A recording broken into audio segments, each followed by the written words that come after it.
going to discuss today the great American labor movement. What it does is critical to this presidential election. It has extraordinary consequences, which maybe many people in the labor movement don't realize. Since Franklin Delano Roosevelt and all of the reforms of the New Deal during the Depression, which were brought about through the efforts of the labor movement, in that era we got Social Security, unemployment insurance, 40-hour week, and all the benefits that make modern life what they are, livable. They came out of that. The labor movement since then has been declining and in a rapid fashion, getting weaker and weaker, chipped away year after year over the last 30 years to the point where some people feel it almost might be in a death spiral. What were some of the things that helped bring that about? The Taft-Hartley law in the 50s, late 40s and 50s, the Estes Kefauver crime investigations into the unions, which there was plenty of crime, but that wasn't the only thing that came out of those investigations. They weakened labor. The Red Scare, they were after communists. There were some, but that wasn't the only thing that happened there. They also used it as a way to discredit and weaken labor in general. In recent times, it's the Clinton trade agreements. It's Governor Walker's attack on collective bargaining. It's the spread of the right-to-work laws out of the slaveholding South into the industrial Michigan and Indiana and so on and so forth. I'm honored today to have with us here Ray Rogers to speak to these labor issues and clarify many, many things that are going on related to this election. Some people say that the Democratic establishment, which in this election Bernie Sanders is attacking, and they are attacking him and trying to stop him, that they've been complicit in the decline of the labor movement, that they have been handmaidens to it. Do I have to go into detail about Mr. Bill Clinton and the trade agreements? So there have been a number of major establishment Democrats who have been accompanying this great decline. Well, Ben, that was a good history you just gave. Let's talk about one of the great labor leaders, the late Tony Mazzocchi. He was the vice president and secretary-treasurer of the Oil, Chemical, and Atomic Workers Union. And he's the one that was behind the enactment of the Occupational Safety and Health Act in 1970. He was also co-founder of the Labor Party in 1996. And the Labor Party had a slogan: big business has two parties, workers need one of their own. Now, I'll tell you right now, unless Bernie Sanders becomes president, workers still will not have a party. Okay, so this is why this election is so important. And if Bernie isn't elected president, what we're going to have is that the politics and government are going to still be controlled by the 1% at the expense of the 99%. Now, when Bernie announced his run to become president, I'm just going to read you something he said. I want to make sure I make it real clear in Bernie's words. Bernie said, "I don't believe that the men and women who defended American democracy fought to create a situation where billionaires owned the political process. And this country is really becoming more of an oligarchy or plutocracy. A small group of very rich people control the political process and our government to the expense of the 99%. Now, from the time that Bernie was a mayor in the 1980s in Vermont to the last 25 years as a member of the House of Representatives and now senator, he has been a staunch supporter of labor. And he deserves the support of every labor union leader and every worker out there, because he has been clear on where he stands on issues that protect workers and make sure that there is income equality for everybody, make sure there's a distribution of wealth. And this is what Bernie's about. He has lived that life. Now, no one in Congress has a better record on labor issues than Bernie Sanders. Now, I'm not just saying that. The AFL-CIO has said it. I also, when IBEW Local 1837, just before the New Hampshire primary, endorsed Bernie Sanders, and they endorsed him before the New Hampshire Democratic primary and the Maine Democratic caucus, okay, because they represent members in Maine and New Hampshire. And Bill Tarillo, the president, the local president of this local, he said this of Bernie Sanders. He said, Bernie Sanders has a 35-year record standing shoulder to shoulder with workers and supporting the labor movement. We recognize the tremendous work that Senator Sanders has done supporting the right of unions to organize, fighting against unfair trade deals, and support of higher wages for working people. These are all things he's been a steadfast supporter of. And then President Tarillo said, Bernie Sanders has the best labor record of any presidential candidate in more than a generation. Now that's a lot to be said by somebody running for president by labor leaders around this country. Now, you mentioned international trade agreements. Where has Bernie stood on those? Well, we've got the North American Free Trade Agreement, we've got CAFTA, we've got what they call the PNTR with China, we've got the Trans-Pacific Partnership. Bernie, from day one, has been against those trade pacts. Why? Because they send jobs outside the U.S., they bring workers down, not only in the U.S., but around the world to the lowest common denominator. I mean, they'd like to see us all in conditions, quite frankly, of being slaves to the corporations. That's what this is all about. And he's been steadfastly stood up against them. And let me just say again what Bernie had said about these partnerships is the Trans-Pacific Partnership, it was written by corporate America, the pharmaceutical industry, and Wall Street. Well, that's interesting. What does Sanders focus on? Because we're going to get in on those partnerships about Hillary Clinton. Where does she stand on them? That's very important. But if you look at Bernie Sanders, his record, I mean, he's focusing on economic issues. And let's face it, that is the most critical issue, is these economic issues and whether you're going to be able to feed your family, pay your mortgage, send your kids to school. You know, Bernie is right on every one of these issues for working people, whether you're a member of a union or not. Bernie recognizes the importance of workers having the right and to make it easier for workers to join a union. Why? Because he knows that unions are the key force in America to create income equality. Okay, they've been a leading force. When you think of the 8-hour day, when you think of all the great social legislation, it's been the labor unions that have been behind this and fought for it. And Bernie deserves the support of every labor union out there. Also, Ray, the labor unions, I don't think the average upper middle class people realize what they owe to the labor movement in the defense of civil liberties and in the maintenance of our democracy. You're right. When labor weakens, our civil liberties weaken, and our democracy weakens, and we're seeing that clearly unfolding right now. You know, you bring up a good point. When you look at America and democracy, there are two key ingredients, whether we're going to have real democracy or we're going to have a plutocracy or an oligarchy. One is freedom of the press. Well, we all know what is happening with freedom of the press in this country. So much of it is controlled by the big corporations. And thank goodness for opportunities like this where somebody can at least get some airtime. Two key ingredients. One is freedom of the press. The other thing is free trade unions. Right. If we don't have free trade unions, again, we could end up with worse than just a plutocracy or an oligarchy. We could end up with a dictatorship. I mean, we have to have these balances in society. Right. And it's freedom of the press and free labor unions and strong labor unions, democratic labor unions, that are going to make sure that we have a democracy. I attribute some of the rise of Donald Trump and this fascist urge to the weakening of labor over the years. They're not unrelated.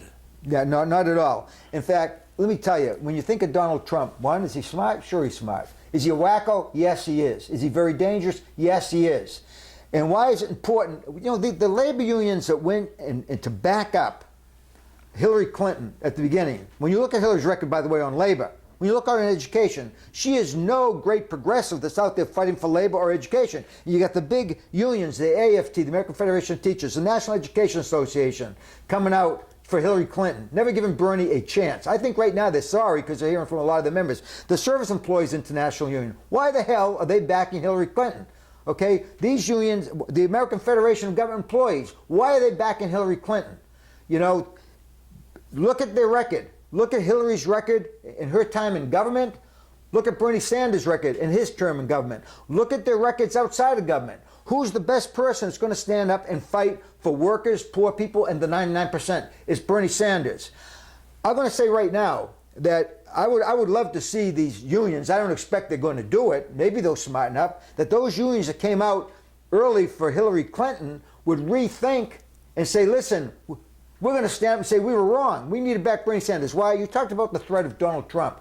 Who has a better chance of beating Donald Trump? I'll tell you who has. Bernie Sanders. More people are going to vote for him against Donald Trump than they're going to vote for Hillary Clinton, because Hillary Clinton has too much baggage. Both her and her husband would relate to labor and what is happening in this country where people are going downhill. All the polls are saying that Bernie would beat Hillary at beating Trump. All the polls are saying that. Yes. The evidence for that is out there. Yes.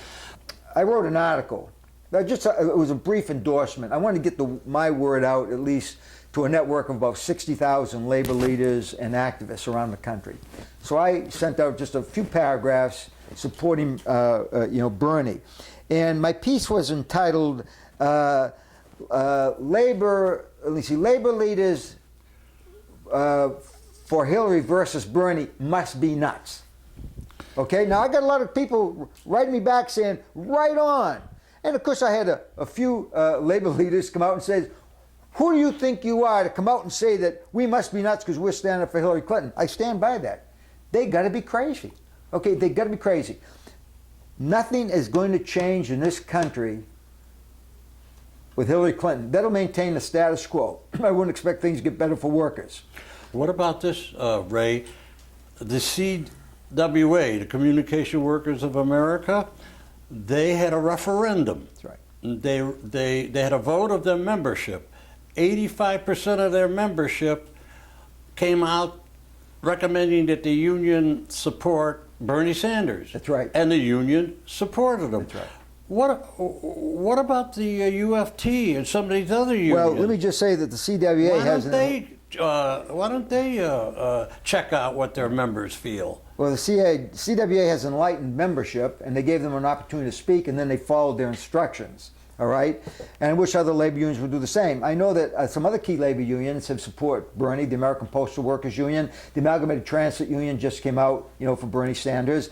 Now, I must say that there are a number of locals within these national unions that are coming out and they're saying, we don't care what our international union did. Okay, some of our union leaders ought to start thinking about what the rank and file thinks. We're going for Bernie Sanders. And we need more and more local unions around the country to stand up and do that, along with more national unions that stand up and say, we're getting behind Bernie Sanders. Go ahead and poll your membership. Lay out Bernie's record on labor and lay out Hillary Clinton's record on labor. And then ask your membership, who do you want to support? I don't think there'd be much of a lot of young people I've interviewed or met or know in the supporting Bernie Sanders, they're telling me that when they're out on the street passing out literature or campaigning for Sanders, and there's a work site, and there are about a lot of workers working at that site, and they talk to them, they get overwhelming positive feedback for Bernie Sanders. Just ordinary working people that they engage on the streets of New York. So my impression from that and from the referendum at the CWA is must be putting these AFL-CIO in a little bit of a political bind, because if they don't come out for Bernie Sanders and they come out for Hillary Clinton, I think they're going to be inspiring some wrath on the part of their younger rank and file. Yeah, I would agree, and younger and older, quite frankly. I mean, let me tell you, Bernie Sanders is also out there to protect Social Security. And for those of us who are a little bit older and maybe getting to Social Security, we realize that that is one of the most important programs that was ever created in this country. Okay? And we need to make sure we got something that's not only going to protect it, but also promote it and make it even better than it is today. But I think the AFL-CIO certainly has made a very smart decision. They're waiting to see what's going on in the primaries, and I would expect them to continue doing that. And plaudits to the AFL-CIO. Let your local labor councils out there, all the local labor unions, let them discuss and debate who they think is the best candidate. And then, after the primary, you decide whether you're going to go with the Democratic candidate or you're going to go with Republican. And again, whether it's Donald Trump, they're all wackos on the other side. But again, those wackos, because of the anger of people out there at the establishment, okay, the people within the Republican Party, and quite frankly, Hillary Clinton represents the establishment, as did her husband Bill Clinton, okay? The anger out there is going to seek change. And the only real change that's going to come about, I think, in this presidential election is either Donald Trump or Bernie Sanders. I'd like to get it down to those two choices. And I believe America will stand up and do the right thing, and Bernie will win by a landslide. If it's Bernie Sanders and Hillary Clinton, it's a toss-up. I'm not sure who's going to win. I agree with that. And by the way, Ray, I'm talking to some working guys that I interviewed a long time ago in northeastern Ohio, in the Mahoning Valley, in that industrial area there. And a number of them are voting for Bernie Sanders. They told me if Hillary wins, a lot of them might vote for Trump. Might vote for Trump. I'm hearing that a lot. Yeah, well, I tell you, unfortunately, I'm hearing that myself. But you know, I'm also hearing a lot of people say, not that only they vote for Trump, but there is maybe even many more that say, I won't vote. I won't vote. And I say to those people, look, if you don't vote, vote for the Green Party. Okay, at least put your vote somewhere that you're making a statement. But vote. Get out there and vote. Okay, let's look at Hillary Clinton a little bit. Okay. Why should we be concerned about Hillary Clinton? All right, along those lines, I have a question for you. Okay. I'm sure you've noticed that Bernie Sanders is calling for bold action to head off the crises we're facing. And while Hillary Clinton is asking for gradualism instead, could that gradualism just be a rearguard action to protect the oligarchy? You know what? I'm going to answer that question just like Bernie would answer it. Yes. That's it. You know, I don't have to say any more about that. And let me explain why. Okay. Let's take a look at Hillary Clinton right now. And by the way, I would love to see a woman president. I made that very clear when I sent out my piece to people all around the country supporting Bernie versus Hillary. I would love to see a woman president. No question about it. But not Hillary Clinton, okay? Not Hillary Clinton, Right, now, not Eva Perón.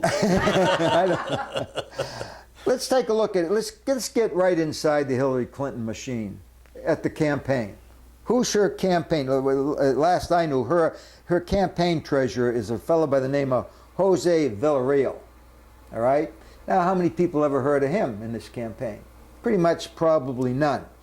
Well, Mr. Villarreal, Hillary Clinton's treasurer of her campaign, he for many decades was on the board of Walmart, as was Hillary Clinton.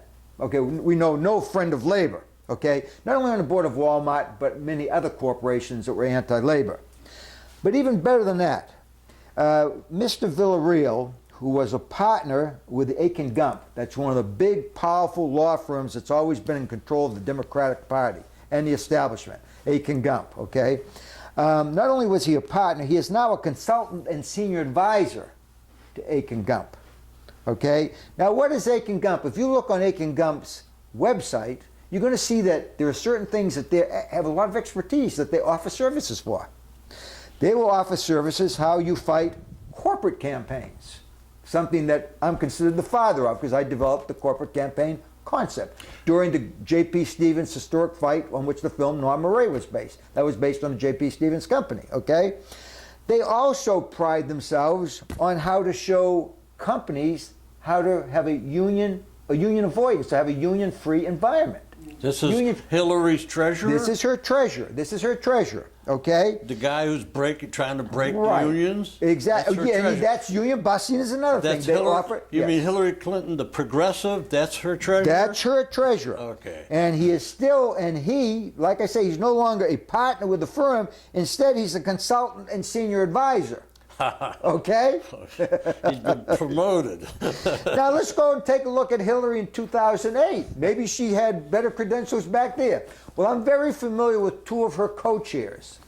One of her co-chairs is a well-known, one of the biggest well-known attorneys in the country. His name is Willie Gary. I should say corrupt attorney. And if you want to know more about Willie Gary and the corruption of this man, this law firm, go to theclientkiller.org website. Make sure you put in the, T-H-E, client, C-L-I-E-N-T, Killer, KILLER.org. You learn about Mr. Gary. Mr. Gary was a co-chair of hers along with another lawyer by the name of Weldon Latham. Now, Weldon Latham right now is a major partner and I think owner of one of the most notorious union-busting law firms in the country, the law firm by the name of Jackson Lewis. This is Hillary Clinton, the progressives lawyer? 2008. These were two of her co-chairs. Okay. In fact, Hillary and Bill Clinton, Mr. Gary, if you can see on that website I talked to you about, he prided when some victims of his who he shafted and stole from, he flew them down to his mansion down in Florida. And he liked to talk about, this is the room that Bill and Hillary stayed at while they're at my place. And if I flip a switch, the walls would become bulletproof. And right outside the window in the ocean, we had Navy SEALs to protect the president and his wife. This is Willie Gary. Go to theclientkiller.org and read about him. He was a co-chair of Weldon Latham, who, again, all I need to say is he's one of the big players at Jackson Lewis, big union-busting law firm. So from her presidential campaign in 2008 to her attempt now to become president, she's tied in with all this anti-unionism. People whose philosophy is a union-free environment. We'll have a better country with a union-free environment. Why? Because as Bernie knows, with strong democratic labor unions, we will have income equality. We will have a distribution of power. Okay, and this is what Bernie is all about. It's about a distribution of power, and that's what's got Wall Street and the people that Hillary Clinton represent. He's got them scared to death because he says, I'm going to stand up. We're going to have free public education. We're going to have not only public education, we're going to have free tuition so that in any public colleges and universities, we will have free tuition. You know how we're going to get it? We're going to tax all those stock speculation. yeah, stock transactions, Right. stuff. All these Little transactions, tax on right? each transaction. Yes, my mind. That will hardly break them, you know. Yeah, it will but hardly make break a them. huge amount of money But for everybody just else. imagine all the kids from poor and working families, okay, that can now get a college education. Right. I tell you, I went to an inexpensive college called the University of Massachusetts, and thank God, I would have much rather gone there than Harvard or Yale, okay? And believe me, we need public education, and Bernie, a lot more than Hillary Clinton, stands up not only to improve public education with programs for children from the moment they're born and taking care of the mothers and everything, and a progression of child care and early childhood education. He's lived this. This is what he's about. This is not what Hillary Clinton is about. Why is the AFT, why is the NEA supporting Hillary Clinton and not Bernie Sanders? And thank goodness the rank and file, miniature of the rank and file, is not. But there's a lot of rank and file out there that'll go the wrong way because they're looking at the leadership for leadership and they're not getting leadership. Don't they know what you just said about some of the operatives for the Clintons that are union busters? Are you the only one in America who knows that? Well, you know, if I was the head of the unions that came out for Hillary Clinton early on, they should have done their due diligence, they should have done their research, and they should have said, wait a minute, we're not going to improve conditions. We're going to still have a divided society. The rich versus the poor, the 1% versus 99%. Actually, the 1%, even then, I think it's maybe a half of 1%. I mean, the 99%, I think, maybe even be bigger than that. Yeah, it's and it's sad. One-tenth of 1%. Yeah, look, we're doing this interview here in New York City. You can't walk hardly around a block without walking over homeless people. Men, women, and children. They're all over the city. They claim that there's something like 100,000 homeless, there's 60,000 in shelters and stuff. Why? In America? And yet Donald Trump, he's got his Trump Tower. Of course, we should give Donald credit. He knew how to exploit workers because the ground that building is on was written about recently, and it was done by immigrant Polish workers. Some of them, I understand, were in the country illegally, but I think a worker is a worker, and they deserve to be paid. And he cheated. He cheated the workers out of pay. He cheated them out of everything. Okay? This is what Donald Trump is about. And he loves immigrant workers when he can exploit them. He hates immigrant workers when he can go after all the bigots out there and use it as an issue to rally people around. Okay? And it's a sad commentary on what that man is about. I could never understand how Donald Trump has gotten as far as he has, by the way, and that's why Bernie Sanders is so important that he's run against Trump, because he can beat him. And I don't think Hillary Clinton necessarily can. Or if she does, we're not going to have the kind of change that we need. Donald Trump is a Frankenstein monster that the media created. He knew how to manipulate the media. He knew how to get attention. When you got media power, you got power, Ray. Well, you know, you're very right there. The unfortunate thing is that people whose face show up a lot on TV, it's all about image. Unfortunately, people never listen to the issues. And that's why these union leaders make a mistake, that they're not out there really talking to the members about what the real issues are. What they're saying is the unions have gone the wrong way. And the teachers that are supposed to be the most educated, they should be out there with their members, making sure that everybody is educated as to who Bernie Sanders is, what he stands for, who Hillary Clinton is, and what she and her husband, while he was president and she was first lady, what they have stood for. And it's all about, I mean, one only has to look at some other things. Look at where the money is coming from, okay? But before we look at where the money is coming from, by the way, I got to read you two things here. These are a couple that support Hillary Clinton, okay? This person that supports Hillary Clinton is Henry Kissinger, the warmonger. Right. Okay, now one thing about Bernie, I bet you we'll be in a lot less wars and we would have never ended up in Iraq. He's opposed to that. Hillary Clinton wasn't. And this warmongering attitude, she's got as, we might say, as big or whatever as the men who are willing to go to war, okay? Hillary Clinton will be the same way. Well, Henry Kissinger, not known for being a peace activist, said, "I've known her for many years now, and I respect her intellect, and she ran the State Department in the most effective way that I've ever seen." Oh, it was very effective. The Clinton Foundation has gotten a lot of money from all the governments that have donated tens of millions of dollars, like the United Arab Emirates, not the greatest place in the world for woman equality, you know, and other such places, and done favors that they wanted, have donated a lot of money. That's what Henry Kissinger says. If Henry Kissinger says that, I know she's not my candidate. But let me give you another one. Let me give you another quote. I want people to hear this. "I have a sense that she's one of the more competent members of the current administration, and it would be interesting to speculate about how she might perform were she to be president." Now, who do you think said that? Dick Cheney. What else do we need? So she's got Henry Kissinger and Dick Cheney out there now campaigning for her. Okay? And the reason that, you know, and you want to know something? They might have been backing her even if Donald Trump wasn't running. Because they don't see a lot of difference. There's going to be a difference maybe in Supreme Court nominations and things like that. There's going to be obviously some differences, okay? But you don't get behind Hillary Clinton, okay, because you think early on, well, we've got to go for somebody who we think could win. Don't give anybody else a chance. Don't even look at her record. That was a big, big mistake. Because Bernie Sanders shows that he can win and he could win. One of the things that Hillary Clinton keeps saying is, well, you know, Barack Obama picked me. I have good judgment.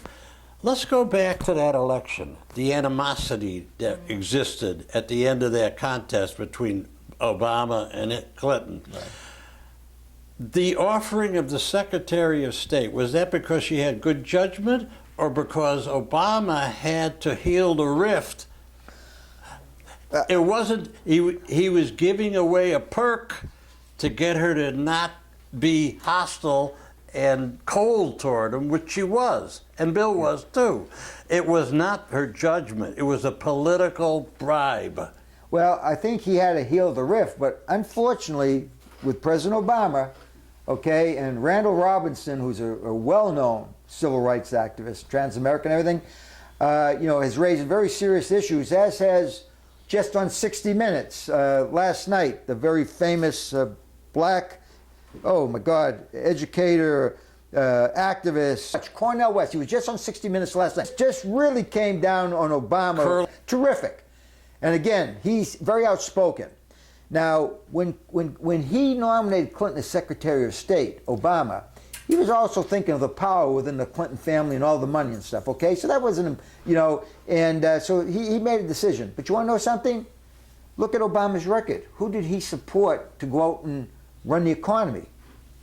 The big Wall Street players, okay, the Goldman Sachs of the world. Right. It wasn't that Obama put Geithner and other people in places of power to run our economy. Came right out of Goldman Sachs. Exactly. Directly. So it's he was responsible for a lot of the trade deals. Exactly. And for lifting Glass-Steagall. Exactly. Which gave us the crash of 2008. Very good. No, you're right. So, you know, he even though he brought in Hillary, it wasn't that Hillary had a different allegiance to whose interests she was going to promote when interests clashed. And I'm going to tell you, Hillary Clinton and Obama, when it comes between the 1% and the 99%, don't anybody tell me that Hillary and Obama don't support the 1%. When it comes, push comes to shove. They do.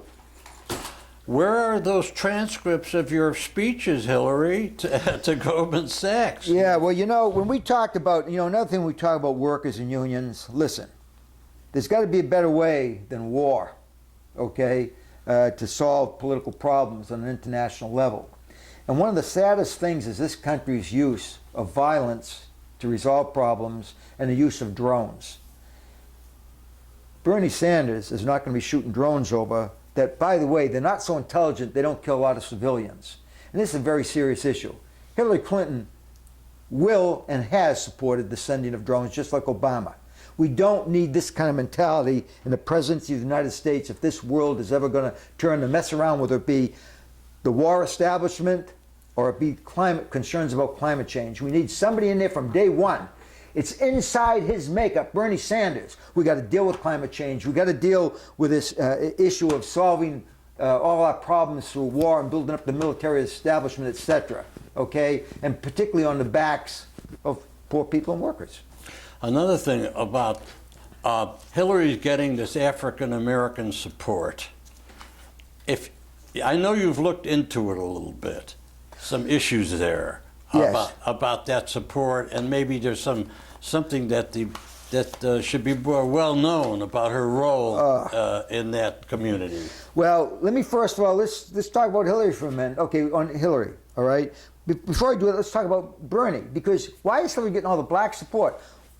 Why? Because too many of the establishment black leaders have supported the establishment, and that's Hillary Clinton. Okay, but let's look at Bernie's record with respect to the black population or even the Latino population, okay, not those who are members of the establishment, okay. Bernie was active in the civil rights movement as a student organizer for the Congress on Racial Equality and the Student Nonviolent Coordinating Committee, well known in the student movement at that time, standing up, fighting for the civil rights.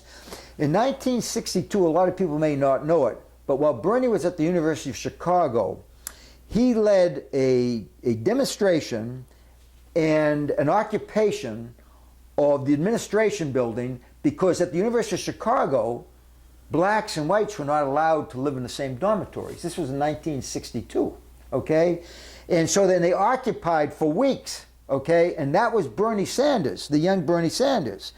And he made a statement at that time before a crowd, and Bernie said, with respect to the University of Chicago, discriminating, not allowing blacks and whites to live in the same dormitories in 1962 while he was a student, we feel it is an intolerable situation when Negro and white students of the university cannot live together in university-owned apartments. That was Bernie Sanders, well ahead of his time with many people.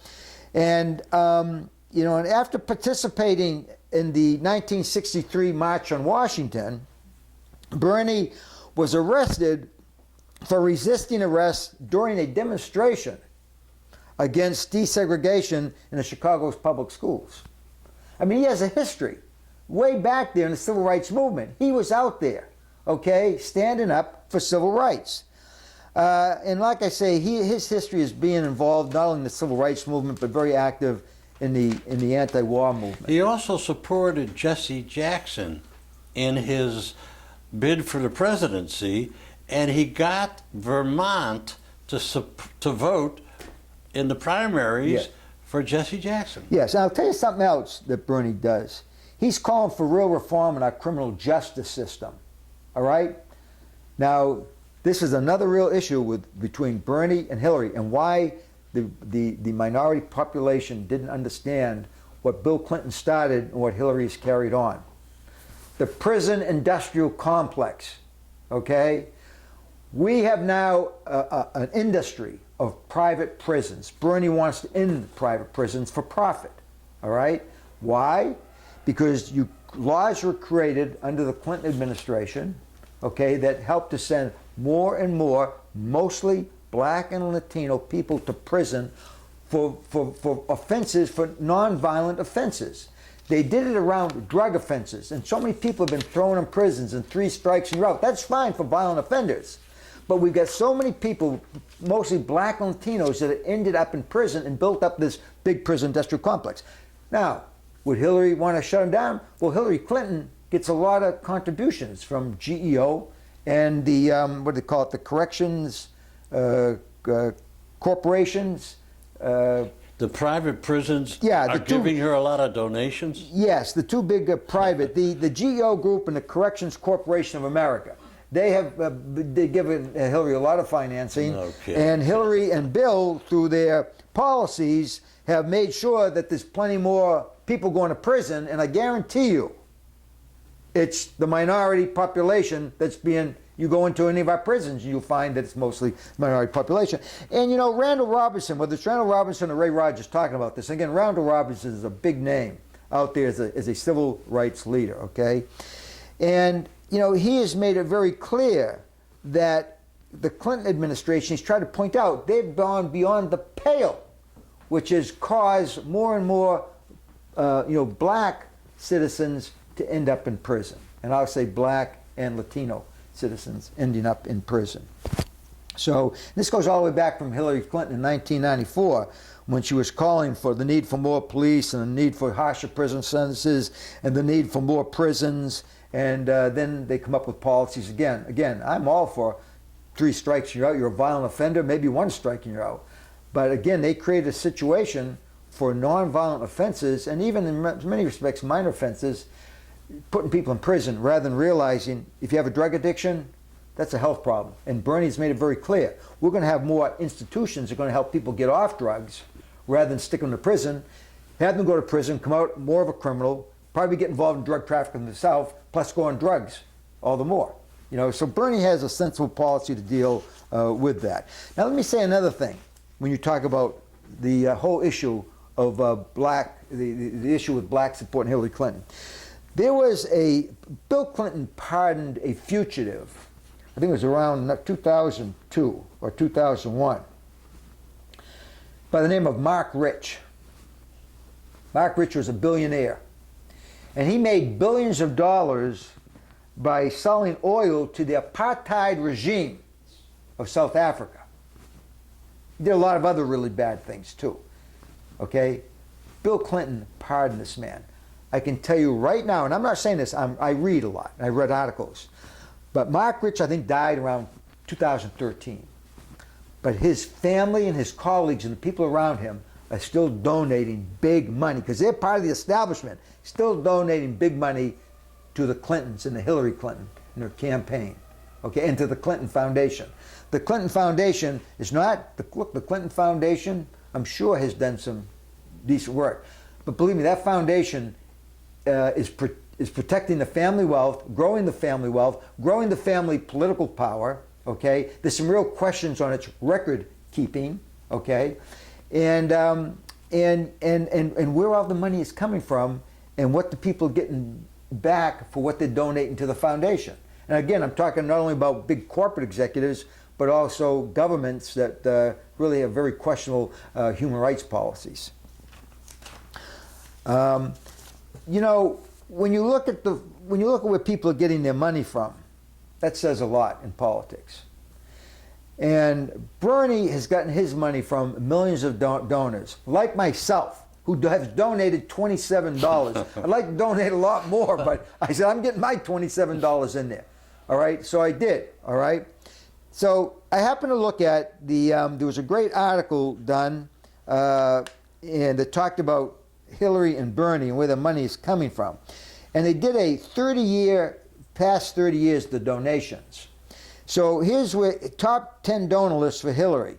Well, it starts out with Citigroup. Over the last 30 years has given her almost $800,000, as has Goldman Sachs. And I can go down the list, but there's billions and millions and millions of dollars. So I'm sorry, I said about $800,000, right? Okay, I want to make sure I didn't say million. $800,000, okay. So the big banks, is 10 of them. And they're all the big financial players that have given Hillary all this money, ranging from almost $800,000 down to a pittance about $400,000. Now, where do Bernie's 10 top monies come from in the past 30 years? Well, it starts out with the IAM. He got $95,000 over the past 35 years. The Teamsters, $83,700. The UAW, $75,000, and the CWA, $65,000. That says a lot about whose interests you're going to protect and promote when the interests clash. Hillary's going to promote Wall Street and the big Fortune 500. Bernie's going to protect and promote the interests of the 99%. Now, there's another way that Hillary and Bill, they make a lot of money. They don't just have to get donations to the foundation. They do speaking engagements. So what they did since 2007, between Hillary and Bill Clinton, from 2007 to 2014, they, quote, I got to put quotes around, earned. I think of earning, you actually work for something. It's not a payoff. It's not a bribe. They were sweaty hard, I know, sure. They, quote, earned more than $139 million from 2007 to 2014. I just saw an article recently that figure now is over $153 million for speaking engagements. For speaking engagements. Man, they must talk fast and have a lot to say. This is why I think that Hillary does not want to. I saw a debate. They would like to get access to her speeches, right? And so I think, well, when everybody else gives their speeches, I'll give mine. So Bernie says, well, I haven't given any of those speeches. So turn yours over. I don't have any to show, okay? So, you know, look, Goldman Sachs for 3 speeches gave her $675,000. And they helped to lead the downfall of our economy, as did Citigroup and many of these others. So, we can go on and on and on. Oh, I have to mention the Clinton Foundation. Who are their biggest donors? Microsoft, well, we understand, right? Okay, Bill Gates. Walmart would be number 2. Microsoft runs up there like 26 million or more. Okay, Walmart and the Walmart Family Foundation, anywhere, because they do it and they don't give the exact amount. Wasn't she on the board of Walmart? Yeah, she was on the board of Walmart for years. Oh yes, right. The anti-union. Very anti-union. Okay, so our progressive right lady there. So what they do is they give how much money a load to it. They give a range. Thank you, a range. So the range from Walmart ran from $2.25 million to $10.5 million. Okay. Coca-Cola gave from $5 to $10 million. Then Dow Chemical and Pfizer gave millions, as did Chevron. Now, I want people to understand when they think where her allegiances are. And I know something about Chevron and Coca-Cola. There is a thing called the Campaign to Stop Killer Coke. People might want to go to the website killercoke.org about the horrible human rights abuses, let alone the use of massive illegal child labor, harvesting sugarcane for the sugar processes, to the fact that they aggressively market to children products that they know. This organization is something you started based on the murder of labor leaders in Colombia. In Colombia, right, in Guatemala. And but the other thing that Coke is very much involved in is aggressively promoting to children, even though they say they won't, is products that they know fuel the childhood diabetes, obesity, high blood pressure, tooth disease epidemics, okay? They know it, but they're out mass, okay? Now, if you drew a triangle, you could put Clinton's, Chevron, Coca-Cola, because they're all tied together very intimately. Just a few little things. Not only does Coca-Cola give a lot of money over to the Clintons, into the foundation, and they had one of their top senior executives leave Coke to help get Hillary Clinton's campaign kicked off for three months to donate her time. Really? Okay, she has since now actually gone somewhere else, but so Coca-Cola had the hand in that. Chelsea Clinton is on the board of IAC Interactive, which is Barry Diller's company. Barry Diller is on the board of Coca-Cola. Chelsea Clinton is on the board of Barry Diller's corporation and gets paid $300,000 just to sit on the board of directors. Okay, I'd say that's pretty tight. Coca-Cola's former Senator Nunn, a Democrat, a Southern Democrat, not one that I'd ever vote for, right? On the board of Coca-Cola. He was on the board of Chevron for many, many years. Okay, he's still on the board of Coke. He stepped down from the board of Coca-Cola, but what Coke has now is one of the senior executives who sits on the board of Chevron. So there are those close ties with top executives and board members of Coca-Cola and Chevron. Now, what is Chevron so well known for? For destroying much of the rainforest in Ecuador. And look, this is a big issue, but let me tell you something. Hillary Clinton had gone out of her way as a Secretary of State to say nice things about Chevron and not about what, in fact, undermining them being held accountable for what they have done, Texaco and Chevron, which Texaco became a part of Chevron, for what they did in the rainforest in Ecuador that has literally the health consequences to tens of thousands of people and the destruction of their way of life. And it's still there. They've never cleaned up these 1,000 oil pits. Okay, so those are just some of the things that evolved in the Clinton, Chevron, Coca-Cola. They're very intimately linked, not only through interlocks of board members and senior executives, a history of this, but also in the flow of money and also making sure you protect their interests. And Hillary Clinton is out there protecting the interests of Chevron and Coca-Cola, and they're standing up for Hillary. Ray, it's something. Okay, I'd like you to describe some of your experiences, some of the battles you've been through, some of the personal anguish that you had to go through, some of the, such as the Hormel strike, out there in the cold and everybody after you, putting you in jail. And let's hear a little bit about that, Ray. Fill us in. Well, I'm going to start out, first of all, when some of my labor history was that I had created new concepts of challenging powerful corporate financial entities. And first I did it in helping to really bring an end to a big struggle with a company called the Ferris Slacks Company. And this was back in the 1973-74. I created a whole new concept that I tried to get Cesar Chavez to go with in organizing a large-scale boycott. I was very effective. And then I got involved in the big J.P. Stevens campaign with the Amalgamated Clothing Textile Workers Union. And as part of that campaign, I forced the resignations of CEOs from the big banks, manufacturers, Hanover, New York Life, J.P. Stevens Textile Firm, Avon Products. You had these CEOs, never happened in history. This was real muscle labor was showing. Nobody could understand it. They were taking down Wall Street, taking down the big corporations, okay? And after that, it was like, would I be the darling of the labor movement? Well, I would be if I could be controlled by the labor movement, okay? There was a big effort, by the way, by big corporations, the big auto companies, the big oil companies, Exxon, GM, Ford.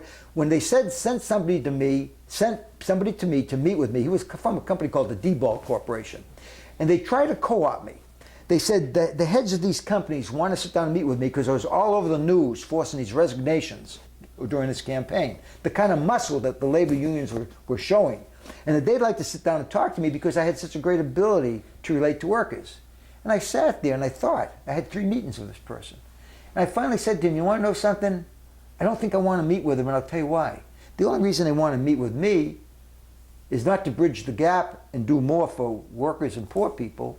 They want to co-opt me, so I'll be a spokesperson for them. And I'll use my talents against workers and the poor rather than for them. And I said, no, that meeting's not going to take place. There was another effort to co-opt me. There's another long story when I got a free trip to England to become part of a big meeting to focus on the problems of the poor. And you had these heads of state, you had senators and members of Congress from the U.S., and there was me. There were 40 people like the UN. And when I stood up and said, I got one problem before we get started. Out of 40 people here, they're all white except for one. And that's the one woman that's here. 39 white men, 1 woman who's from Pakistan, I think, or India. There's something wrong here. I never got invited back. Okay, but you asked me my struggles with the Hormel thing. I stood up against... Some of that was physical. Well, physical and vicious. I was the only person since the 1920s that got arrested and jailed for criminal syndicalism. Okay? And it turned out I went on a 5-day hunger strike and lost 12 pounds in solitary confinement in Austin, Minnesota. And as it turned out, that law that they arrested me and jailed me on was declared unconstitutional. It was off the books in federal, in federal courts, but it was still on the books in Minnesota. So my slate was clean. So the day that they declared that unconstitutional, I was arrested again and put in jail for another 5 days on trumped-up charges. And again, I was proved that I was not guilty of the trumped-up charges because they were trying to get me out of this big labor dispute. When the Hormel workers so-called loss, and I put quotes around loss or dispute, I would say that they were up against the greatest forces probably any small local of 1,500 were ever up against. The big, powerful meatpacking company, Hormel, couldn't beat them. Bringing out the National Guard couldn't beat them. The local and state police couldn't beat them. I'll go on down the list. The fact that the AFL-CIO at leadership and the leadership of their own international union at the time, the United Food and Commercial Workers under Bill Wynn, they did everything they could to destroy that local and my organization.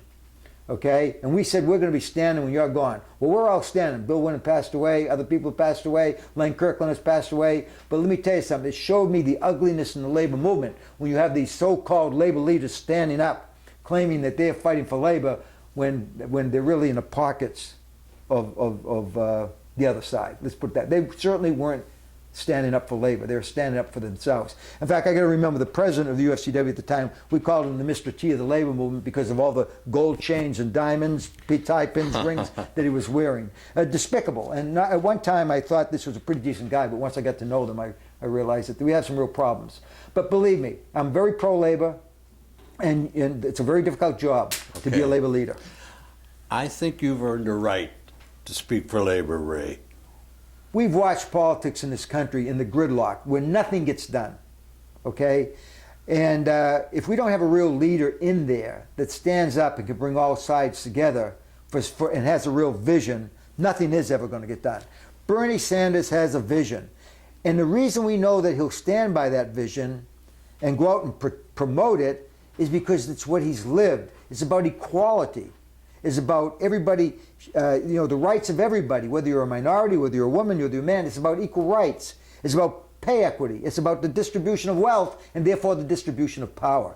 That's what Bernie's about, and that's why we need to get this man. What an opportunity. We have an opportunity in history like we haven't had maybe since the F. Franklin Delano Roosevelt days. We have an opportunity in history to put somebody in the presidency that can cause real change, the type of change that this country and this world needs.